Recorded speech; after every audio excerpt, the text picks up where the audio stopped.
Senate's in session. Will the Secretary please call the roll? Alquist, Anderson, Berryhill, Blakesley, Calderon, Canella, Corbett, Correa, De Leon, DeSaulnier, Dutton, Emerson, Evans, Fuller, Gaines, Hancock, Harmon, Hernandez, Huff, Kehoe, LaMalfa, Leno, Liu, Lowenthal, Negrete McLeod, Padilla, Pavley, Price, Rubio, Semidian, Steinberg, Strickland, Vargas, Walters, Wolk, Wright, Weiland, Yee.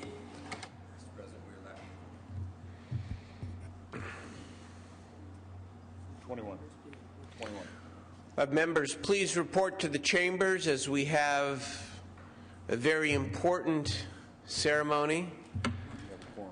A quorum is now present. Would the members and the guests beyond the rail and in the gallery please rise?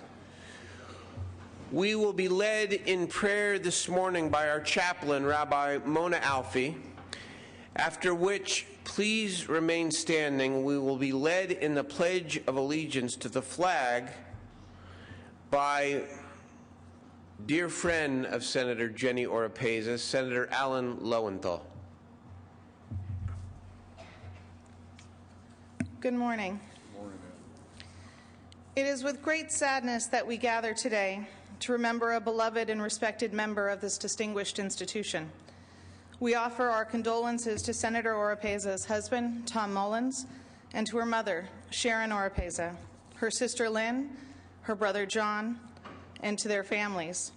We hold each of you and your entire family in our hearts and in our prayers as well. A great sage once proposed the question, who is honored? He answered by saying, one who honors, loves, and cares for other human beings. Today we honor Senator Jenny Oropeza because she lived her life in a way that honored not only herself, but others, her family, her community, her state, and her country. To live a life in service to others is a noble thing. I can think of no greater praise than to be able to say about someone at the end of their life that reverberations of that life can still be felt by those who were touched by that person's good deeds. And that is certainly true of Senator Oropeza. She used her voice to speak up for those whose voices were often silenced. She used her influence to serve those who needed her the most. She used her passion to make the world she lived in a better place for future generations. And while Senator Oropeza's life was too short, she was a reminder for us all that it is not the length of our days that matter. What is important is how we use the time we are given. The book of Job instructs us to deal with grief with these words, the Lord has given and the Lord has taken. Blessed be the name of the Lord. We give thanks to the Holy One for the gift of a dedicated servant, a loving wife, daughter, sister, friend, and colleague. We give thanks for the path that she chose. We give thanks for the example she set for us to live a life of meaning, a life dedicated to the betterment of others. May we live by her example, finding nobility in serving the public, understanding the importance of mentoring the generation that comes after us, and recognizing how government can be used as an instrument of goodness and righteousness. May this be God's will. Amen.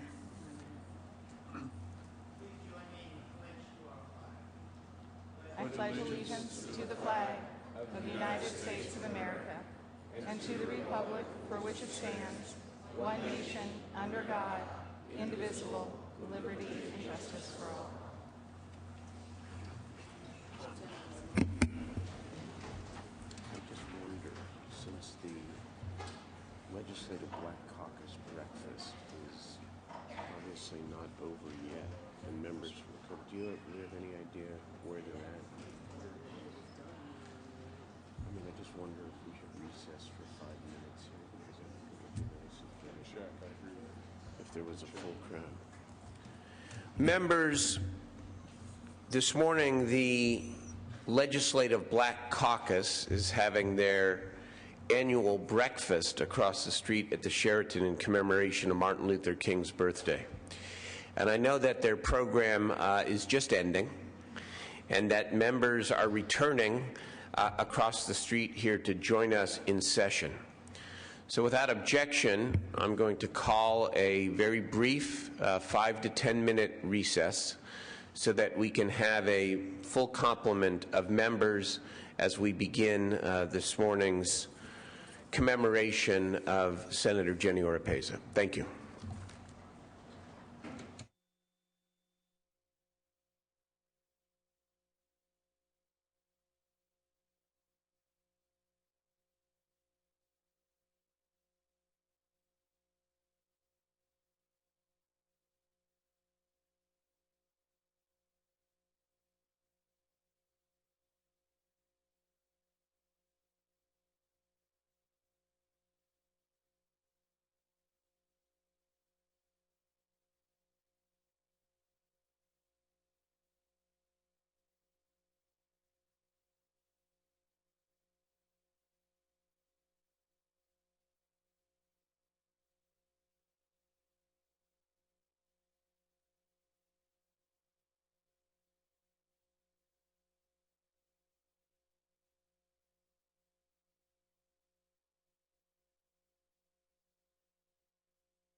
Senate will reconvene in 60 seconds. If members could please come to the chambers and take their seats.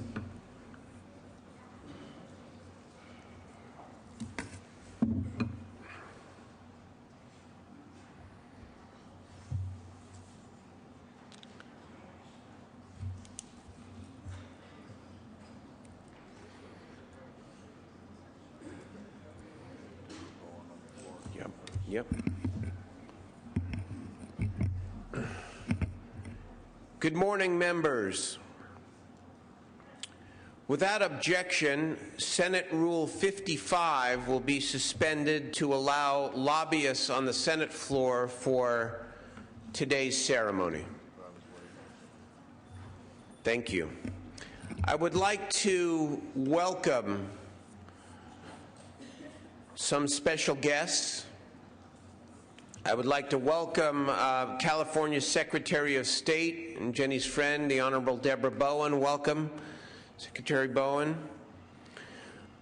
I would also like to welcome Jenny's family, husband Tom, mother Sharon, sister Lynn, brother John, and numerous cousins, staff members, including Jenny's former Chief of Staff, Sharon.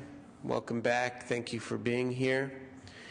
I also want to welcome back to the chambers Maggie Cox. I think it's very special, actually, that you are here today, and I know that your husband, our colleague Dave, loved Jenny. Thank you for being here. Members of the Senate and members of Senator Oropeza's family, the Senate family has grieved with you over these past months. And frankly, I walk into these chambers and I still expect Jenny Oropeza to lift her microphone right over there and to give an impassioned argument about one of her many causes. For when I think of Jenny, and when we all think of Jenny, we think of her first and foremost as a fighter. She fought for the health of children, for the health of our wives and our mothers, our sisters and daughters, for all Californians. She was a proud Latina and a champion for the Latino community. She was relentless in her quest for diversity in the workforce and in representative government, a crusader for the rights of women and girls, and a champion for all of us as consumers. Jenny conducted her work as a public servant with unmatched passion to protect the least among us, those with the least political power. And when she battled her health issues, first liver cancer, then a tumor, and then her abdominal illness, she did everything she could to carry on her legislative responsibilities through numerous physical challenges. But she did more than that. She used her fight against cancer not as an excuse to work less, but as an inspiration to work harder. First, she beat the cancer back in her own body. Then she took on the cancer-causing dangers of cigarette smoking and diesel exhaust and the danger of toxic pollutants in our Southern California ports. Her bill banning smoking in cars with kids younger than 18 was considered so significant, she won the American Cancer Society Leadership Award before she passed away. Even when she was sick last year, away from our chambers, she worked. I know. because I talked to her all the time. And so did many of you. She was relentless in the midst of last year's budget crisis to restore millions of dollars in needed funding to bring breast cancer services to those women who could otherwise not afford it. Jenny improved mammogram safety as well, with her legislation requiring patients to be notified when X-ray machines fail inspections. Like all of us, she had her share of legislative defeats. No guts, no glory. She had plenty of glory. She raised public awareness in her work to ban unfair debit card fees, gain women equal pay for equal work, and to ban smoking at our prized state beaches and state parks. Jenny had a long history of public service. It started when she attended college at the California State University in Long Beach, running for a seat in student government. She served on the Long Beach School District Board, and the story of her first campaign that we heard months ago is Long Beach legend. She served on the Long Beach City Council, the Los Angeles County MTA Board. By the year 2000, she rose to become a member of the California State Assembly, where we both began our legislative careers and became not only allies, but dear friends. Jenny was someone I always knew I could be completely candid with, and from whom I could expect, always expect, unadorned honesty in return, whether I liked it or not.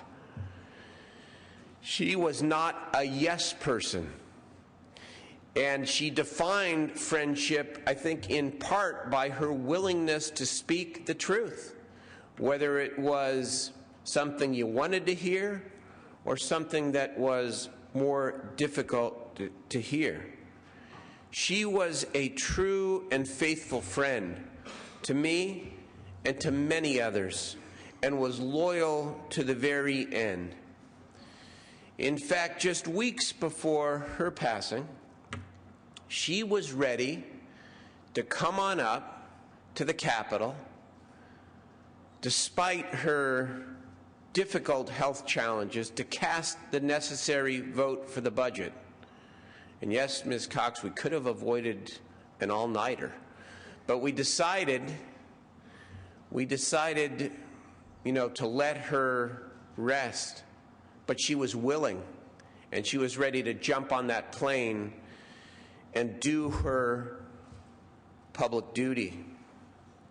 I know personally that she was my wing woman in my ascendancy to the post as Senate leader, and she remained my wing woman on the Rules Committee in the most important matters in the California State Senate. Jenny had so much work left to do, and while we celebrate her life, of course, the sad part is not only the personal loss, but at age 53, she had so much more service to offer the people. We all saw her last year struggle, and she struggled for so long and so hard. And as we all hoped, she would return with that infectious smile, with that charm, with that laugh. As we said hello to Sharon this morning, and she laughed, said, "That's Jenny. That's Jenny." We were all stunned by her sudden passing. It's been hard as members, and of course for her wonderful staff as well, some of whom are up from the district.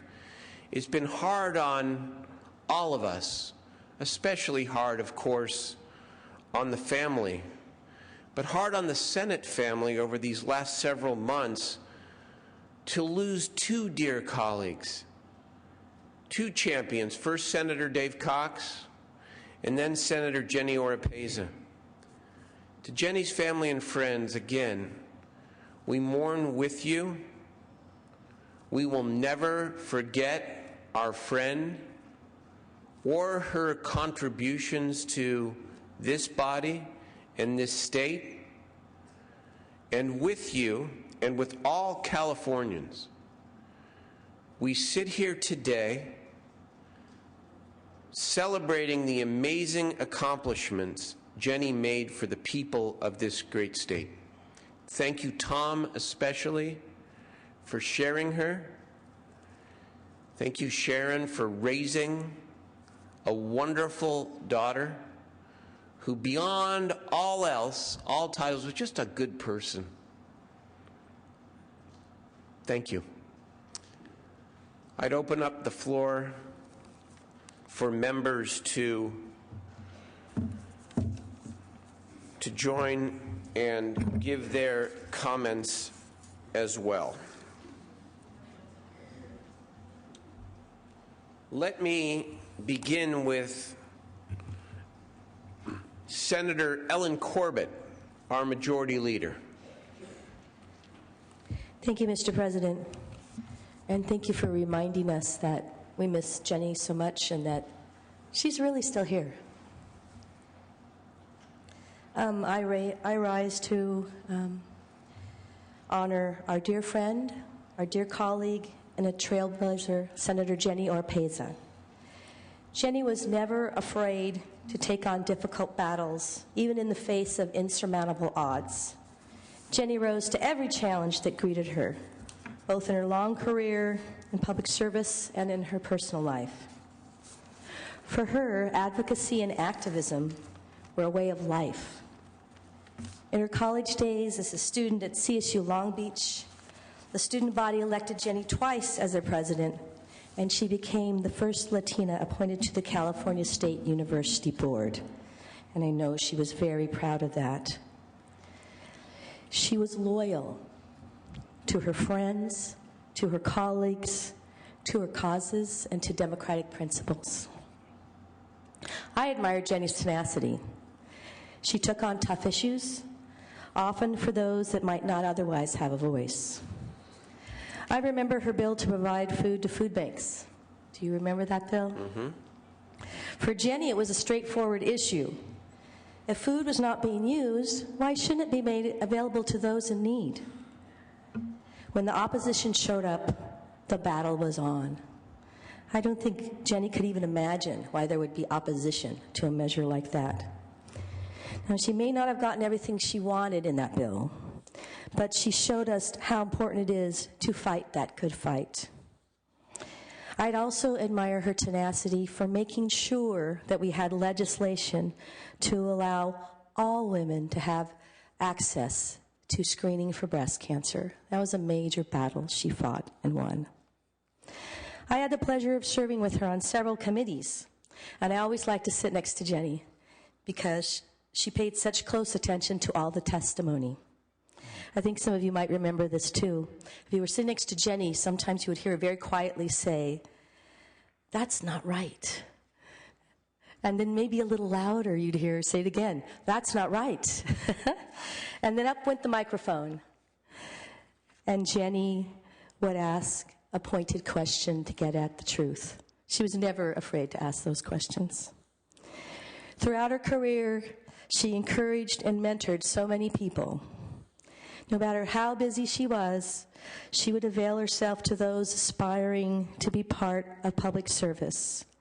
And she inspired so many people that are in public service today. She leaves a lasting legacy through this lifelong work.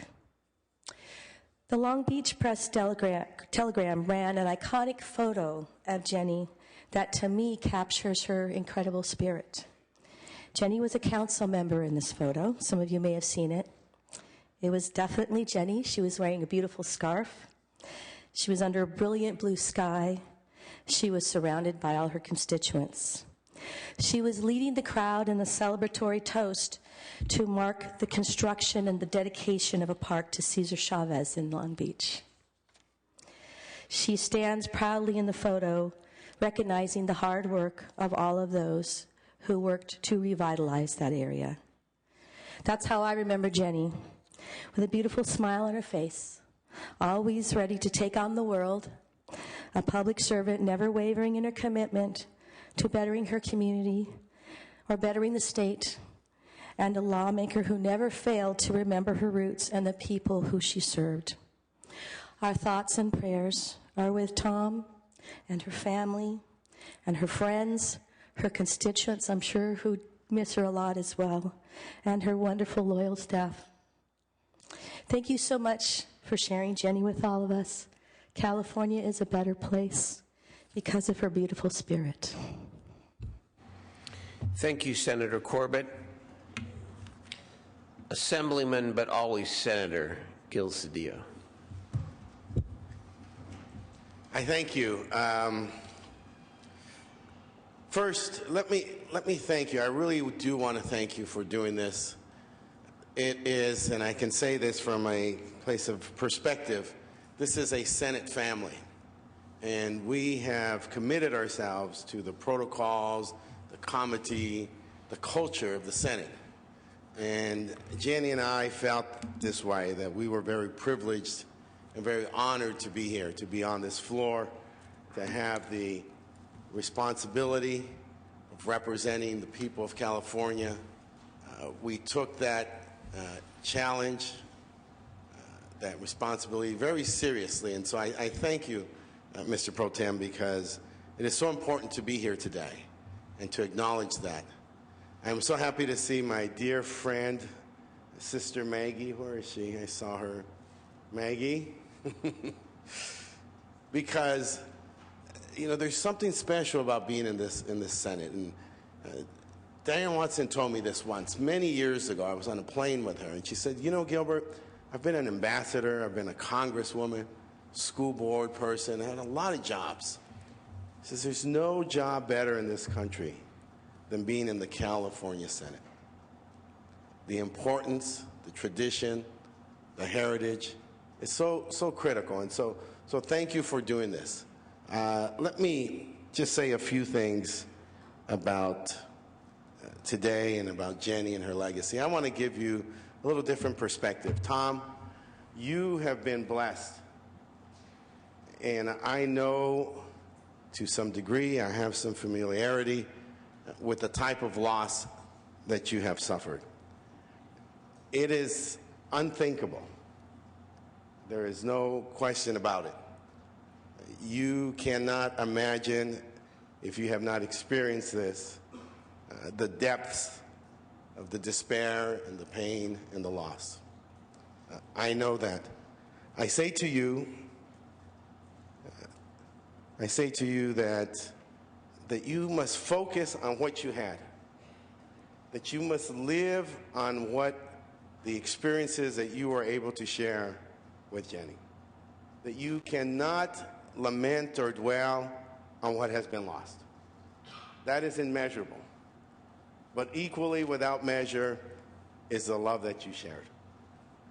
And for all the great things that we will say about Jenny today, I know that not one of those things, and she would say this, and she would tell me this, not one of these things could be accomplished without the incredible foundation, the rock that was her love and commitment that she shared with Tom. God has blessed you. And you must remember that, because that is who Jenny was. You should never worry that you will forget and that the loss, that you will never, that the love will ever fade. I assure you of that. Not one measure, not one iota, not one kind thought will ever be lost. It remains in your heart and in parts of your mind that you cannot even imagine. For us, there was Jenny. Now, you all have all talked about her accomplishments. I don't want to talk about those because Jenny was special. She was my seatmate. And that is an extraordinary experience for us. Right, Deborah? Because every day we get up and we are these public persons. We are the persons that the press looks at and the public focuses on, not always favorably. We are public persons. But when we come to this floor, we're simply people. And we sit next to each other, and we're not the caricatures that the press and the public have in mind. We are just people. And Jenny was that. She was her mother's daughter. The fruit doesn't fall far from the tree.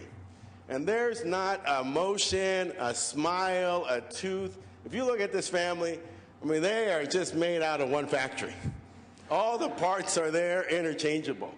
The shoulders that move, the walking, everything, coming around the corner, everything. I mean, I tell you, this fruit does not fall far from the tree here. And so she was, if I can say this, both my friend and my sister, particularly because she's so elegant and so attractive. And so when we were younger in the 90s, as we would be together with Senator Polanco and Escutia and Carmen Perez and all the comadres, and we were involved in all these issues, Jenny was one of these persons, though, who was normal, as abnormal as all of us are. She was really more of a normal person than most of us are. She would have normal friends, normal weekends, a normal husband, a normal life, normal fun. She was really a normal person. She was what we used to call these ordinary people who do extraordinary things. And her legacy exists, and you know the issues that she fought for. They were near and dear to me. And in some respects, she was doing me a favor, because some of these issues are so close to me that it was difficult for me to carry them. And so she knew, and we talked about how important it was for her to carry these issues. And so we always chatted. We had the privilege of being with you on Rules Committee. Now, there were a few other things that she was. Very charismatic, very aggressive, blunt. And in that manner, she helped us. She gave us her strength. And she helped, I'll say for me, she helped me become more of a person,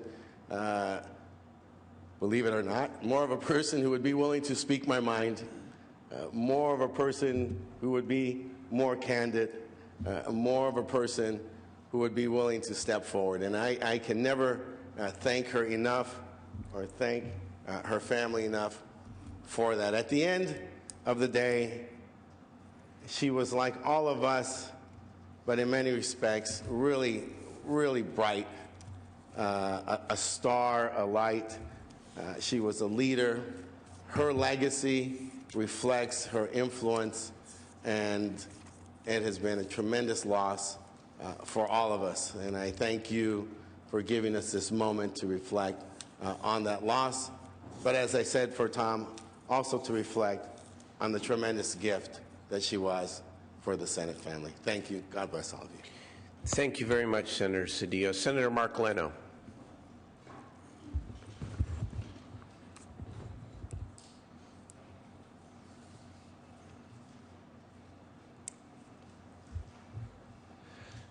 First, let me welcome Tom and Sharon and Lynn and John and her district staff folks who are here. Thank you for allowing us to have this opportunity to express the great joy and real thrill we have had coming to know through our work and our friendship with Jenny.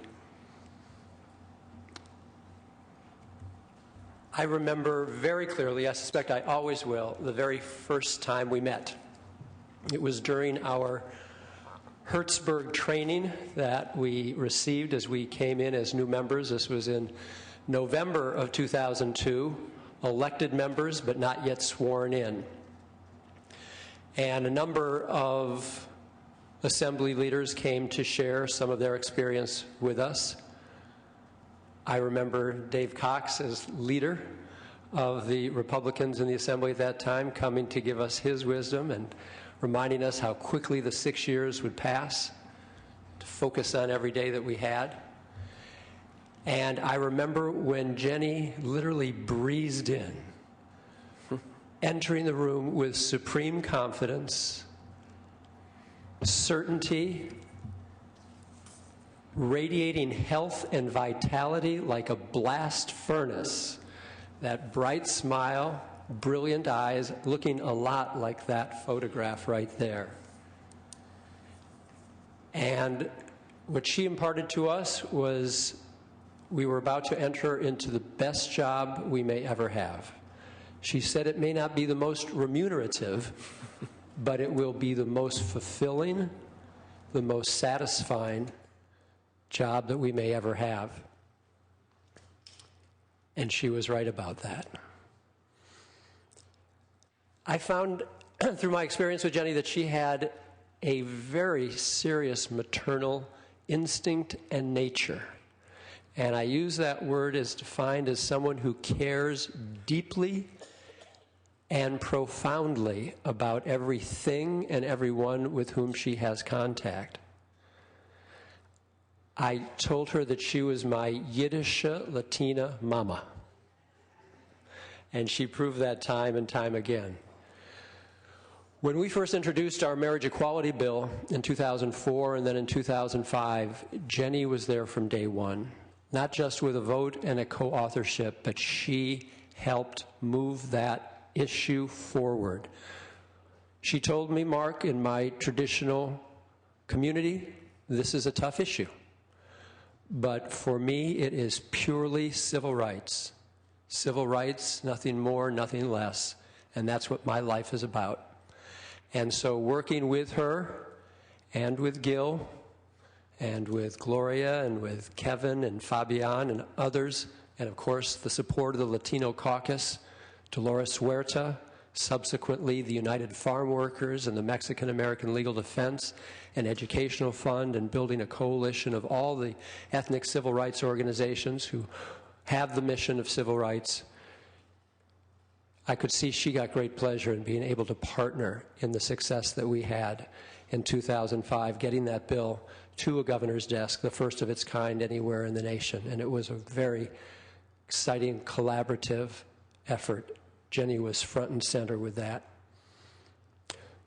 We had our first, and I think it was our only, moment of discord on the assembly floor.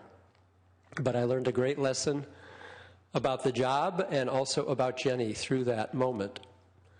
I was presenting a bill, and as I'm sure is true with all of us, wanting to, and of course as a new member, it was my first year, wanting to do the very best job that I could. And I prepared, and I felt I had it pretty well under command. And not uncommon that we'll get the most challenging questions from across the aisle. Jenny stood up.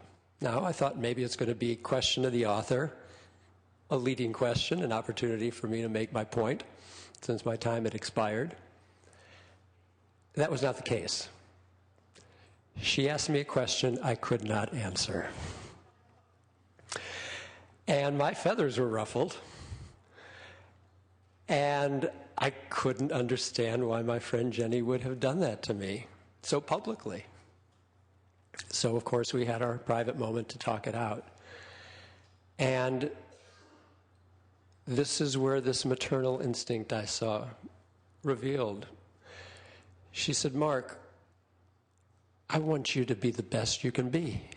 And I think you could be really terrific. But you've got to come better prepared to the floor. And once I got over the fact that she wasn't trying to zing me, that it really was out of her concern for me, I really appreciated it, because I did learn that lesson. And it was from a place of love that she taught me.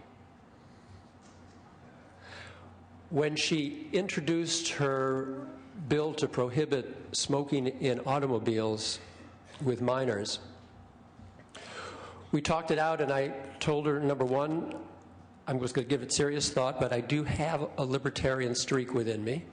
And sometimes I think maybe we do go too far in dictating through our legislation. But the bill also reminded me of a memory from childhood I had forgotten. My parents were non-smokers, but my mother had some lady friends, girlfriends, who did smoke. And I remember some cold Wisconsin winters when my sisters and I would be, three of us in the back seat of a car, my mother and her friend in the front seat, and the friends smoking away. The windows are all rolled up. The heat is blasting to keep us warm because it's sub-zero outside. And I thought I was going to throw up. I couldn't breathe, and it was just an offensive situation. But a kid's got no voice. And so I shared all that with her. She said, see. I said, but it did teach me something. I never have ever had a desire for cigarettes for the rest of my life. So maybe there was a benefit to it. And her response was, you lived to tell. And she was, with all of her legislation, so passionate, so fierce. She really was fighting for the health of kids who had no voice. And what an accomplishment to get that bill signed into law. So referring back to that first day when we met, she shared with us one other bit of information which has stayed with me all of these now near 9 years.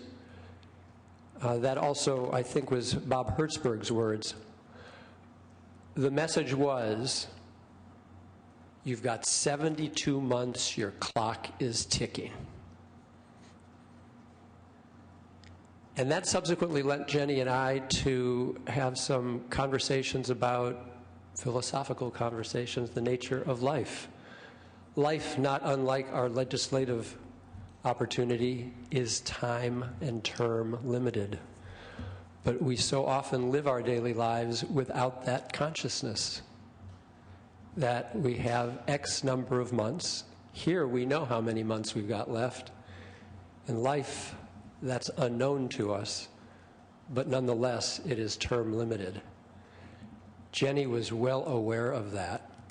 And she lived each day so fully, in full consciousness of that fact of life. And she helped remind me of that often too, especially through her more challenging months when she was fighting for her life. So Jenny, you were my friend, you were my teacher, you were my sister, you were my Yiddish Latina mama. I love you forever. Rest peacefully. Thank you, Senator Leno. Senator Dutton, the Republican leader. Thank you, Mr. President. It's always sad when this body has to take the time to honor someone who has served in these chambers, especially when they're taken from us so early. I had the pleasure of serving with Jenny for several years in the Senate. I actually first met her when I first got elected, along with Senator Leno in the Assembly in 2002. But I really got to know Jenny when I served on rules with Jenny and here in these chambers. Interacted with her quite often, as we do in rules, and Jenny was always somebody who had a lot of passion, as you all know, and I remember Jenny was always concerned to make sure that women were going to get an equal hearing.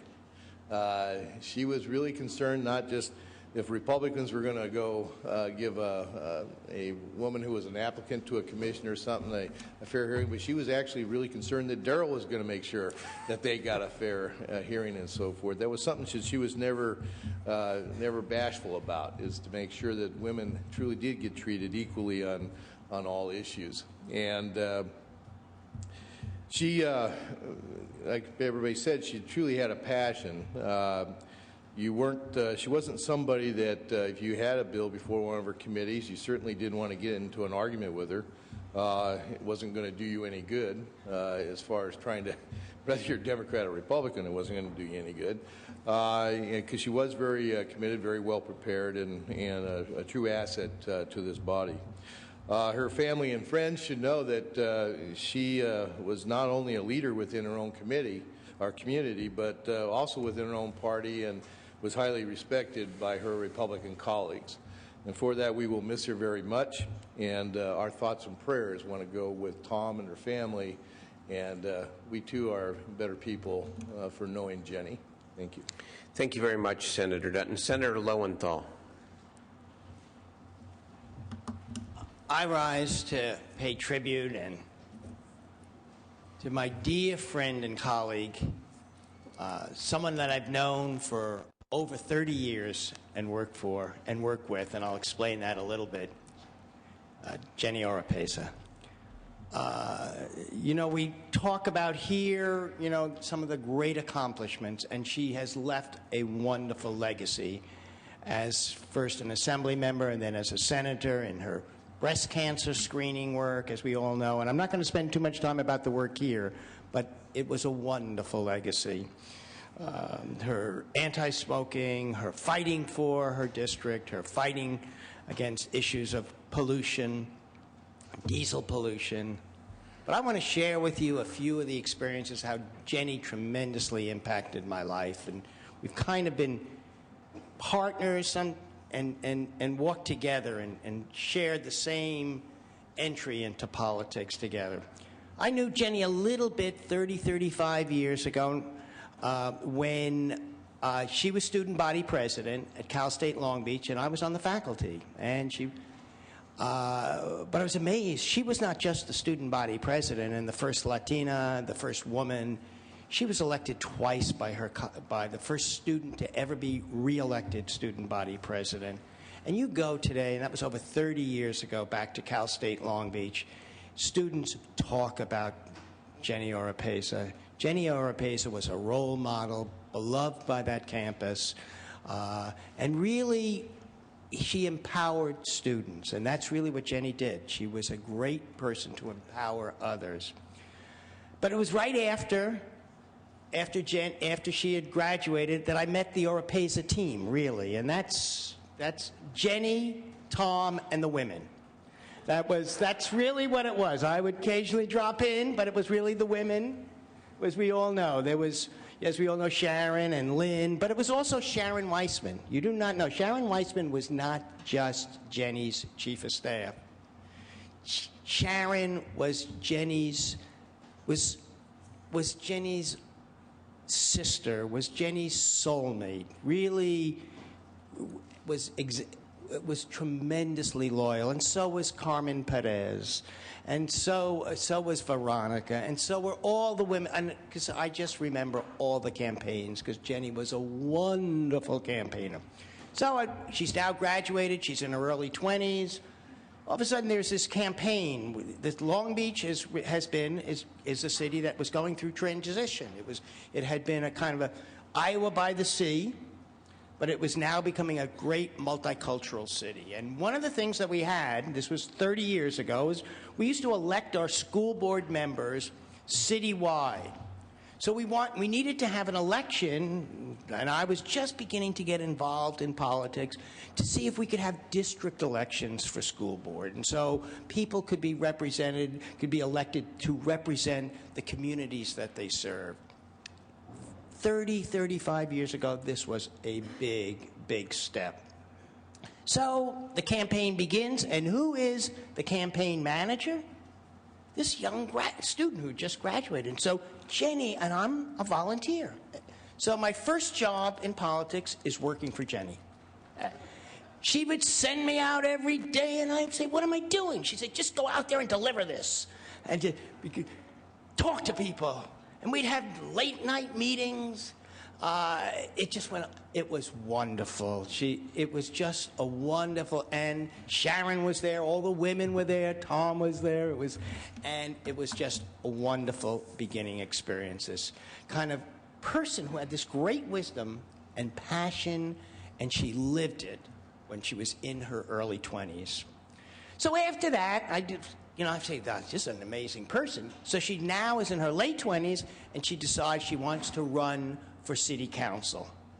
So I sign up to be on the Jenny Oropesa team with the women and Tom, and she ran the campaign pretty much out of this little tiny apartment, as we all remember. Which I don't remember if it was during that, because it was almost 30 years ago at the time that it happened. But there was the drive-by shooting. The window got shot out in the place. You know, this was a little scary. I didn't sign up to be shot at, you know, in this thing. But she just kept us going along. Well, Jenny did not win that campaign.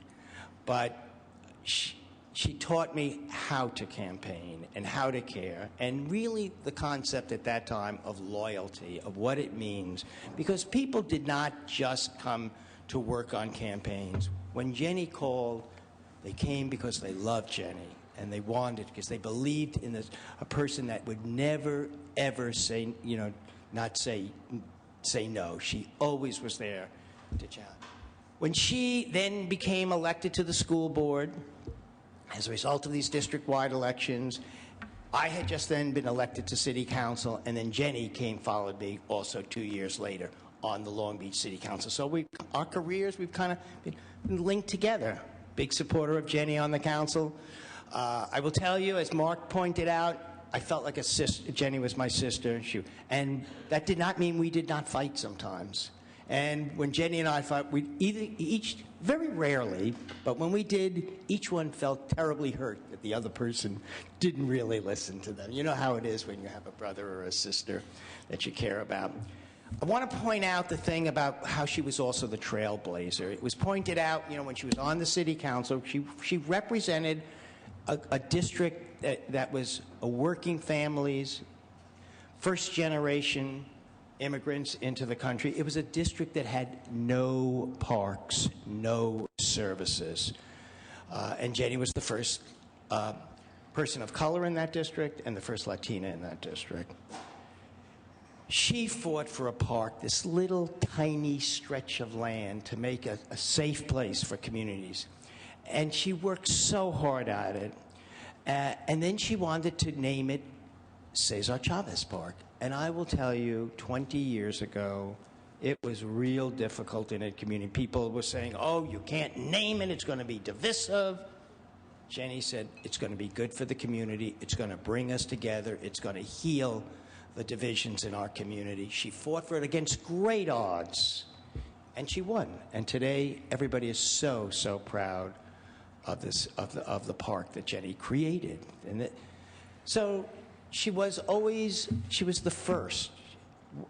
She was always the trailblazer. She was beloved by her community.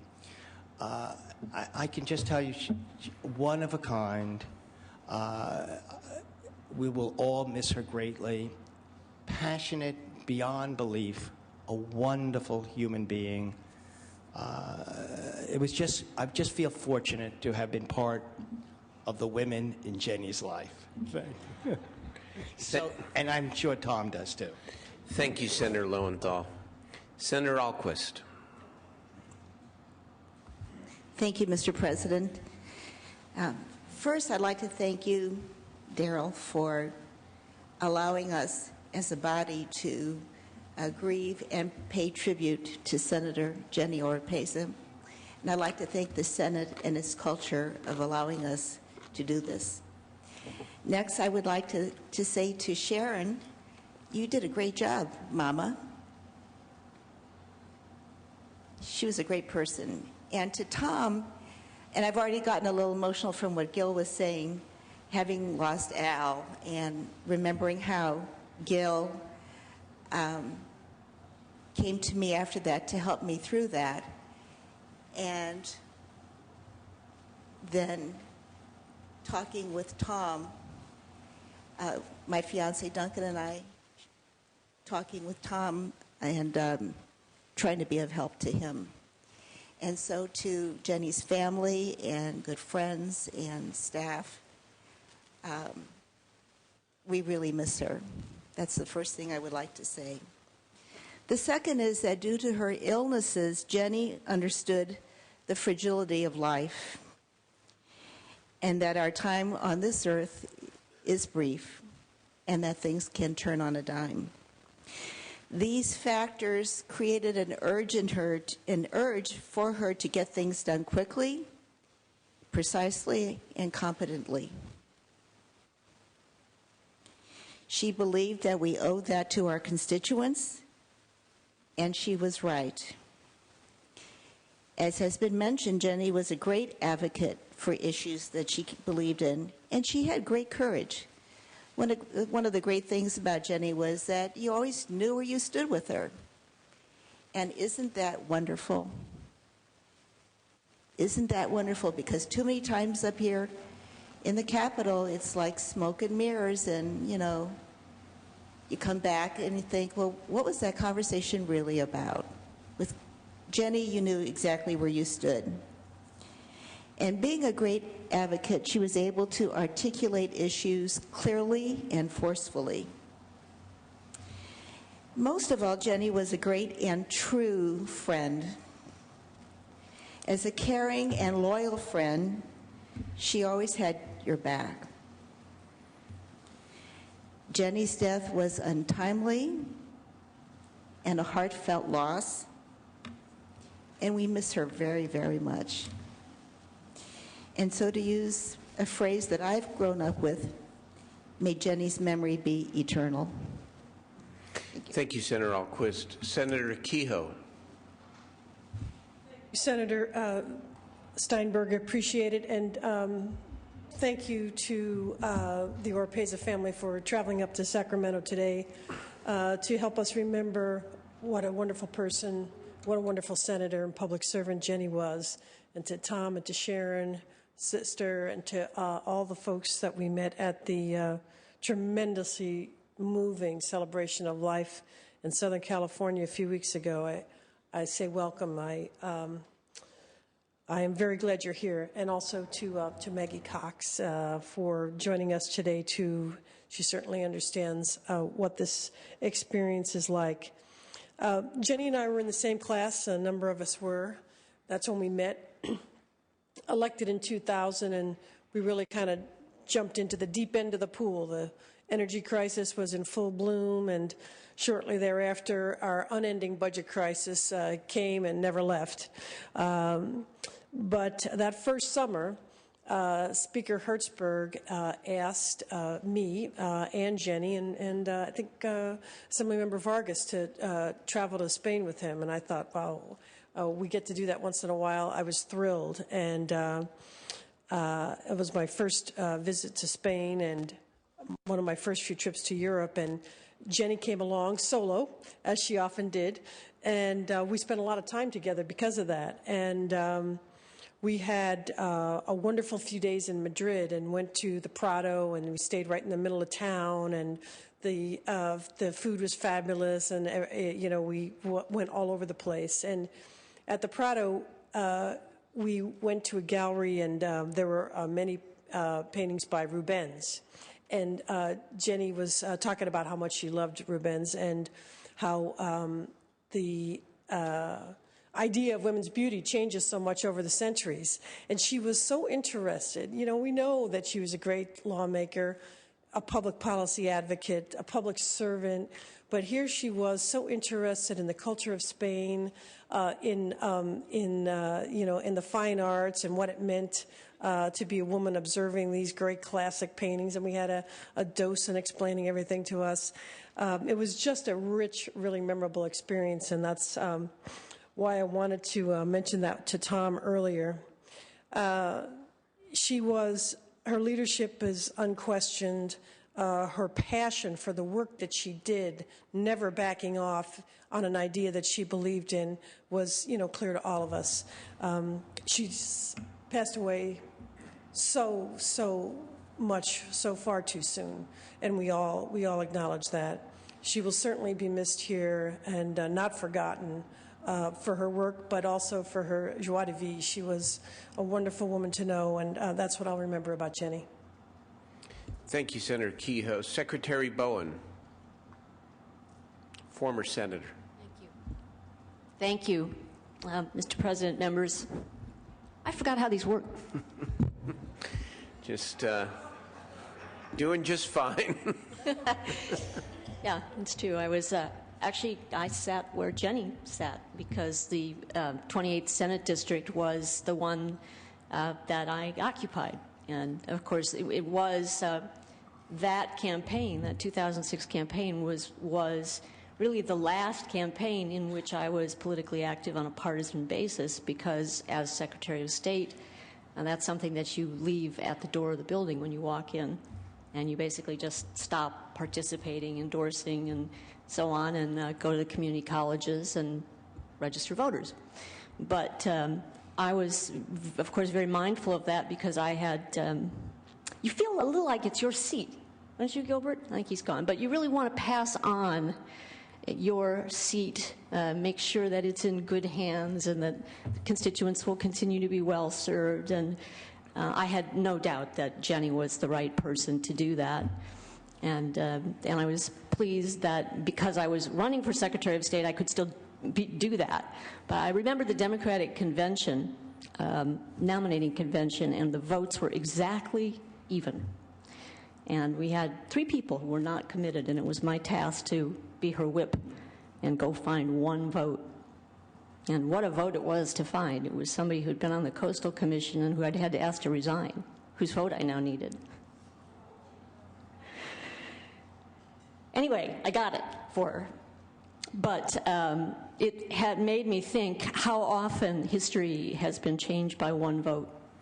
And that's something that Jenny, I think, was always so well aware of. One vote in an election, one vote on the budget, one vote on a bill, one vote.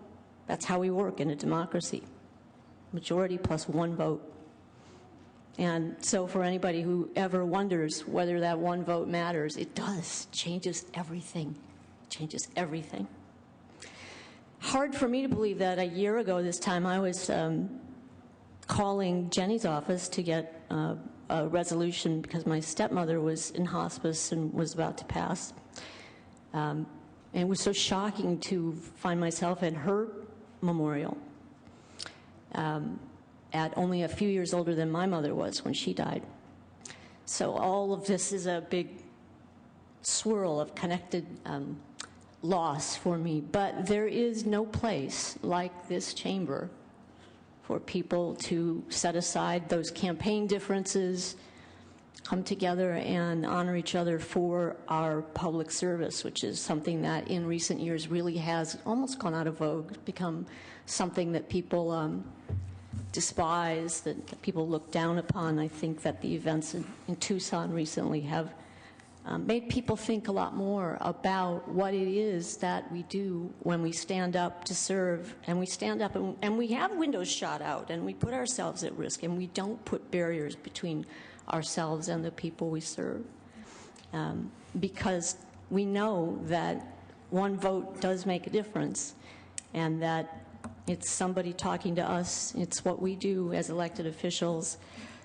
Jenny made great use of her one vote every day she was here. And now we'll wait to see who in the 28th Senate District shows up to have that one vote in the future. Thank you. Thank you, Secretary Bowen. If there are no other members who desire to speak, I would ask the clerk please to read the Senate resolution in honor and in memory of our colleague and friend, Jenny Oropeza. Whereas the passing on October 20th, 2010 of the Honorable Jenny Oropeza, a beloved native daughter of California whose unconditional giving of herself earned her the respect and admiration of her family, friends, colleagues, and the countless individuals whose lives she touched, has brought immense sorrow and loss to people throughout the state. And whereas Jenny Oropeza was born on September 27, 1957, in Montebello, the oldest of 3 children of Victor and Sharon Oropeza. Her father, the son of Mexican immigrants, was an impressionist oil painter. And whereas Jenny Oropeza began her career in public service by serving 2 terms as student body president at California State University, Long Beach. During that time, she also was appointed by the governor to the Board of Trustees of the CSU system. And whereas, in 1994, Jenny Oropeza became the first Latino elected to the Long Beach City Council, and she won re-election in 1998. And whereas, Jenny Oropeza's legislative career began in the California State Assembly in 2000. Shortly thereafter, she was named chair of the Assembly Committee on Budget, a position she held for 2 years. And whereas, in November 2006, Jenny Oropeza garnered 62% of the vote to win election to the 28th Senatorial District, and in December 2008, she became a member of the Senate Committee on Rules. Whereas, Jenny Oropeza shared her wise counsel as vice chair of the Dual House California Latino Legislative Caucus, and many of her measures were designated as priorities by the caucus because of the expected impact on Latinos statewide. And whereas Jenny Oropeza was limitless in her vision and boundless in her infinite capacity to excel, her memory stands as a beacon of hope for all people who believe strongly in their obligation to improve the quality of life for future generations. And whereas Jenny Oropeza leaves to mourn her passing and celebrate her legacy, her husband, Tom Mullins, her brother, Sharon Oropeza, her sister, Lynn Oropeza, her brother, John Oropeza, her niece and goddaughter, Alicia Oropeza, her nephew, Joe Oropeza, and most colleagues and friends, now, therefore, be it resolved by President Pro Tempore of the California State Senate, Darrell Steinberg, and Senate Minority Leader Robert D. Dutton, that the exemplary life and illustrious record of professional and civic accomplishments by the Honorable Jenny Oropeza be memorialized henceforth and hereafter, and that her bereaved family and friends be extended heartfelt sympathy. Thank you very much. The resolution does not require a vote of the body, but of course will be deemed to be the sentiment of the entire Senate and thereby the people of the state of California. If we could all rise for a moment of silence, remembering Jenny Oropeza.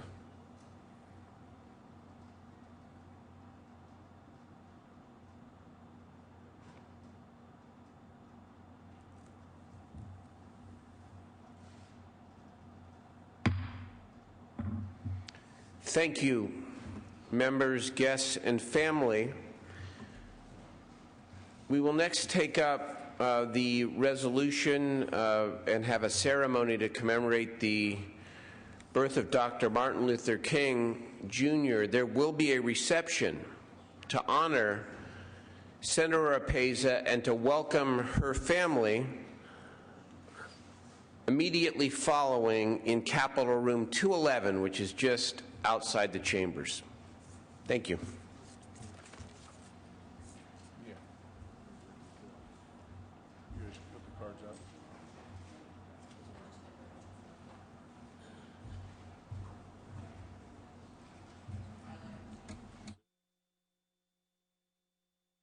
Members will go to file item 2. The Secretary will read. Senate Concurrent Resolution 3 by Senator Price relative to Martin Luther King Jr. Day. Senator Price. Thank you, Madam President. Certainly in the spirit of service exemplified by our colleague, Jenny Oropeza, on behalf of the California Black Caucus, I rise today to introduce SCR 3 to honor the 25th anniversary of the national holiday honoring the birthday of Dr. Martin Luther King, Jr. Dr. King's life and honoring his 82nd birthday serves as a sterling and strong reminder that we owe it to ourselves and to our fellow man that character, honor, integrity, and acceptance are vital if we're going to continue to thrive and grow as a society and as a people. 25 years ago, on this day, January the 20th, 1986, we celebrated the first observance of the national holiday honoring Dr. Martin Luther King. Dr. King diligently fought for civil rights and human rights for everyone whose only demand was for equality and justice. Through his leadership and perseverance through the civil rights movement, Dr. King helped change public policy from segregation to integration, resulting in the repeal of the post-Reconstruction era state laws mandating racial segregation in the South, known as Jim Crow laws. Dr. King helped change public policy from legal and socially acceptable discrimination and segregation to an open and accessible public policy of racial integration, leading to equal participation and access to primary and higher education, housing, employment, transportation, federal, state, and local governmental elections, and other aspects of public policy relating to human rights. These public policy changes at the national level influenced many changes in California and culminated in the passage of the Unruh Civil Rights Act, the Rumford Fair Housing Act, and open enrollment and access to higher education, specifically with respect to California State University and UC California. Dr. King served as a lightning rod of inspiration and hope for many of us here, and we stand here today to recognize him through passing this resolution, SCR 3, today. As we continue our mission to serve the great people of California, let us remember that we must continue our mission to keep the legacy and dream of tolerance, equality, and justice alive so that Dr. King's work will not fade away. I humbly ask for your aye vote. Thank you, Senator Price. Is there any discussion? The Secretary will call the roll. Alquist? Aye. Anderson? Aye. Berryhill? Aye. Blakesley? Aye. Calderon? Canella? Aye. Corbett? Aye. Correa? De Leon? Aye. DeSaulnier? Aye. Dutton? Aye. Emerson? Aye. Evans? Fuller? Aye. Gaines? Aye. Hancock? Aye. Harmon? Aye. Hernandez? Aye. Huff? Aye. Kehoe? Aye. LaMalfa? Aye. Leno? Aye. Liu? Lowenthal? Aye. Negrete McLeod? Aye. Padilla? Aye. Pavley? Aye. Price? Aye. Rubio? Aye. Smidian? Steinberg? Aye. Strickland? Aye. Vargas? Aye. Walters? Wolk? Aye. Wright? Aye. Wyland? Aye. Yee? Yee, aye.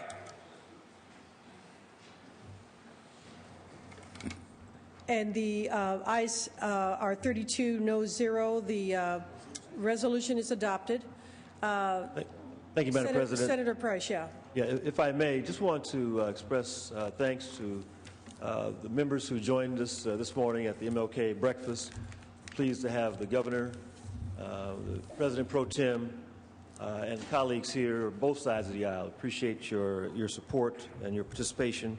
We had the honor of honoring two women who are not with us now, unfortunately, but just for the record, would like to indicate that Linda Creighton, who many of us know, Senior Regional Director of Government Affairs for Comcast, received our Corporate Community Advocacy Award for her exemplary service to the community. And Areva Martin, co-founder and president of the Special Needs Network, received our Civil Rights Leadership Award for her tireless work in increasing autism awareness and promoting equality. And so, Madam President, we appreciate being able to share that with the body this morning and appreciate their support. Thank you, Senator Price. And as chair of the caucus, you're to be commended for an outstanding breakfast, a wonderful turnout, and the many dignitaries that paid tribute to Martin Luther King, including the governor. Beautiful, beautiful job. Senator Steinberg has to take up one issue, but there's just a couple of little things to do first. We'll go to privileges of the floor, members. If anyone needs to bring up an item, messages from the governor will be deemed read. Messages from the assembly will be read. Reports of committees will be deemed read. Motions and resolutions, we've already taken up Senator Price's item. We'll go to item 2 then. Excuse me, file item 1, which is the appointment. Senator Steinberg. Thank you very much, Madam President. This is the nomination of Jeffrey Mason to be the Chief of the Bureau of Security and Investigative Services. Mr. Mason was heard in the Rules Committee yesterday and approved on a 5-0 vote. The reason we're taking up the nomination today is because his 1 year expires on the 25th of January. This is the Bureau that licenses private security guards and investigators. I think the Rules Committee believed, obviously unanimously, that he's well qualified to serve. I'd ask for an aye vote. If there's no objection, we can use the previous roll call. Then without objection, we'll adopt the previous roll call. 32-0, and Mr. Mason's confirmed. The clerk will read the first reading of bills. The secretary. And will be deemed read. All right. Then, members, we will go to adjourn in memory Senator De Leon.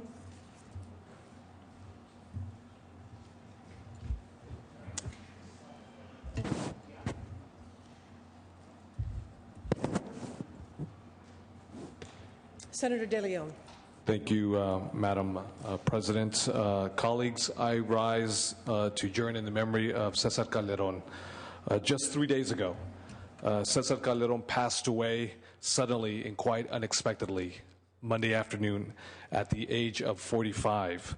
Since 2004, he served as the president and CEO of Soledad Enrichment Action, a nonprofit agency that serves at-risk youth and their families throughout Los Angeles County.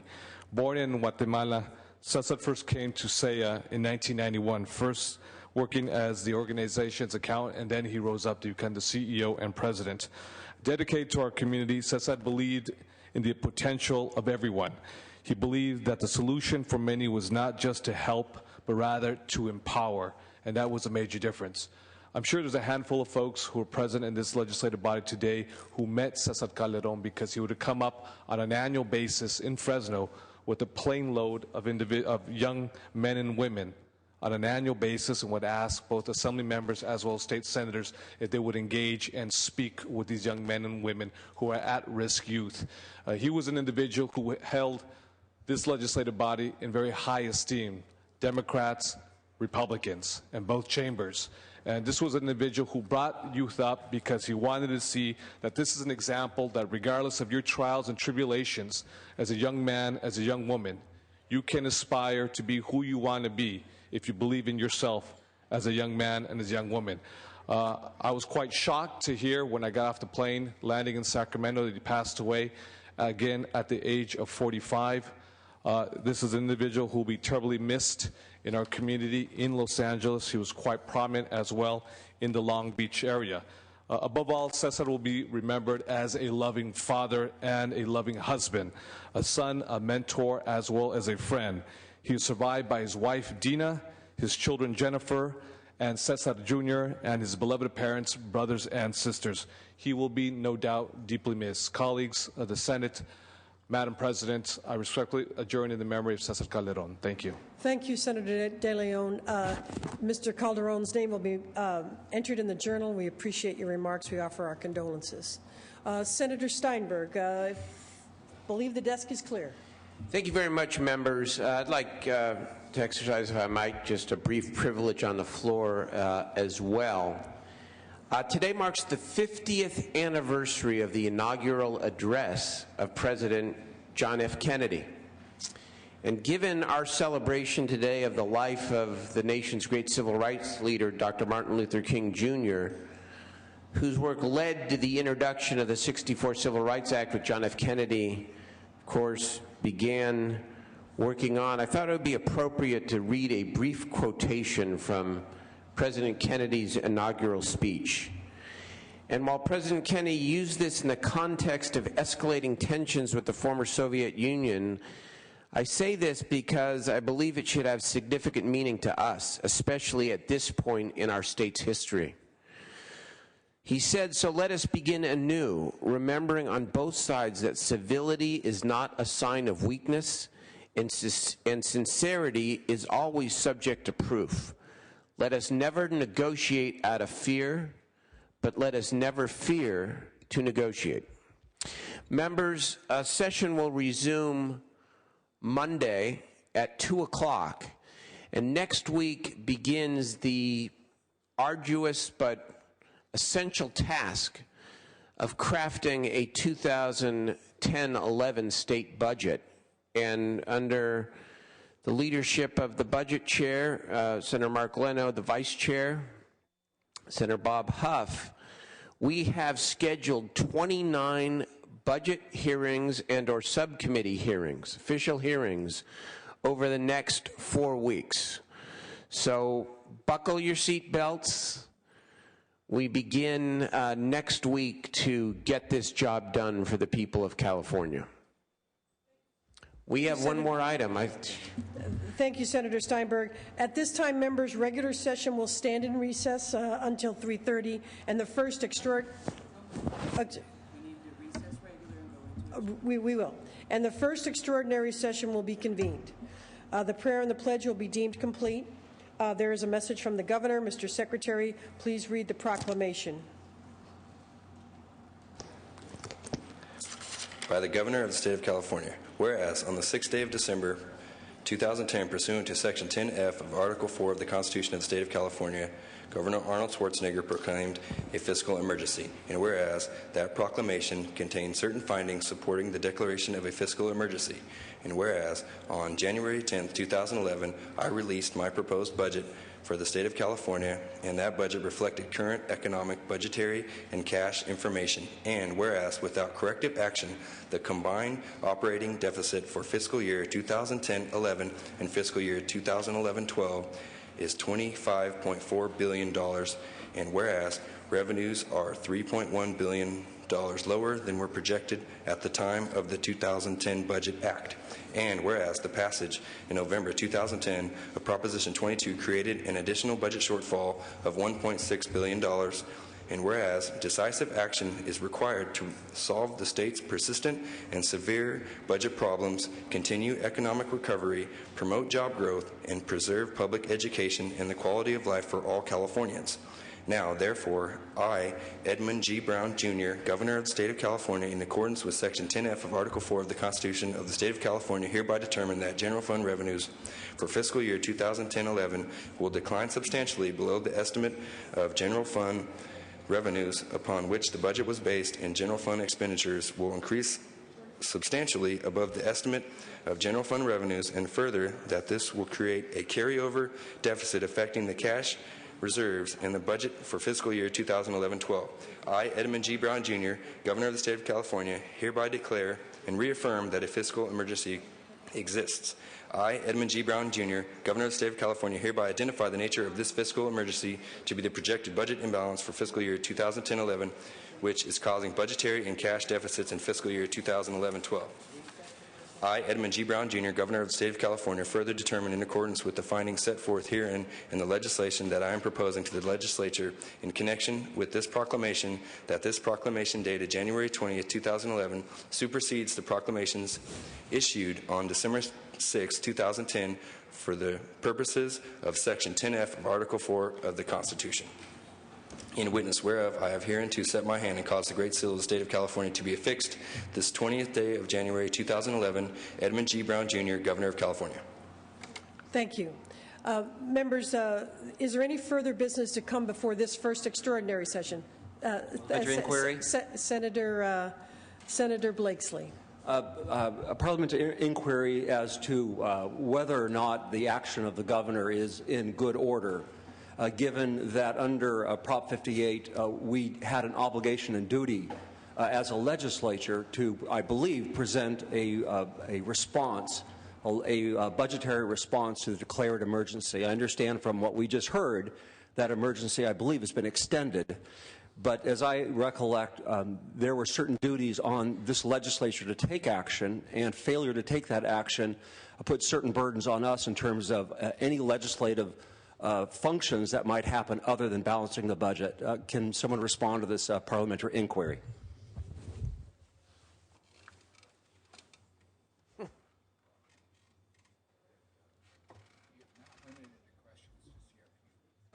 Thank you, Senator Blakesley. Talking to the Senate Secretary, Governor Brown's new order modifies the existing extraordinary session, and it is in order. Any other comments on the first extraordinary session? Then, at this time, extraordinary session will stand in recess and will reconvene into the regular session. Senator Steinberg, unless there's further business, the Senate will be in recess until 3:30, at which time the adjournment motion will be made, and will reconvene Monday, members, at 2 p.m. Thank you. Session's adjourned.